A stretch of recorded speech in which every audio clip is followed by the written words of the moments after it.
আমাদের Los Angeles ট্যুরের তৃতীয় দিনে আমরা চলে এসেছি সান্তা মনিকা পিয়ারে। এটি প্রশান্ত মহাসাগরের ওপর অবস্থিত।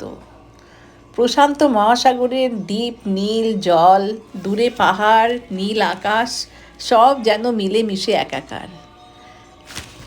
এই প্রশান্ত মহাসাগর এত অপরূপ অথচ ভয়ঙ্কর সৌন্দর্য দেখতে দেখতে আমি যেন কোথায় হারিয়ে যাচ্ছিলাম। যেদিকেই তাকাচ্ছিলাম শুধু নীল জল আর জল, আর ওদিকে দূরে পাহাড়, আকাশ, আর তার সাথে সূর্যের খেলা। সূর্যের ছটা পড়েছে জলের ওপরে, কি অপরূপ সৌন্দর্যে লাগছে দেখতে, সেটা আমি চোখে না দেখলে সেটা ঠিক বোঝানো সম্ভব নয়। আর প্রচণ্ড হাওয়া ছিল এখানে। আর আমি তো পুরো দাঁড়িয়ে রয়েছি একদম, এখন পিয়ার তো সেই জন্য একদম সমুদ্রের ওপরে। দেখুন সমুদ্রের কিনার কোথায় আর আমরা কোথায় দাঁড়িয়ে রয়েছি, দাঁড়িয়ে এখান থেকে ফটোটা তুলছি। এটা সমুদ্রের অনেকটা দূর পর্যন্ত গিয়েছে এই পিয়ারের ব্রিজটা। আর প্রচণ্ড হাওয়া দিচ্ছিল, খুব সুন্দর লাগছিল কিন্তু দেখতে। আমরা এখানে বেশ অনেকক্ষণ অতিবাহিত করেছিলাম।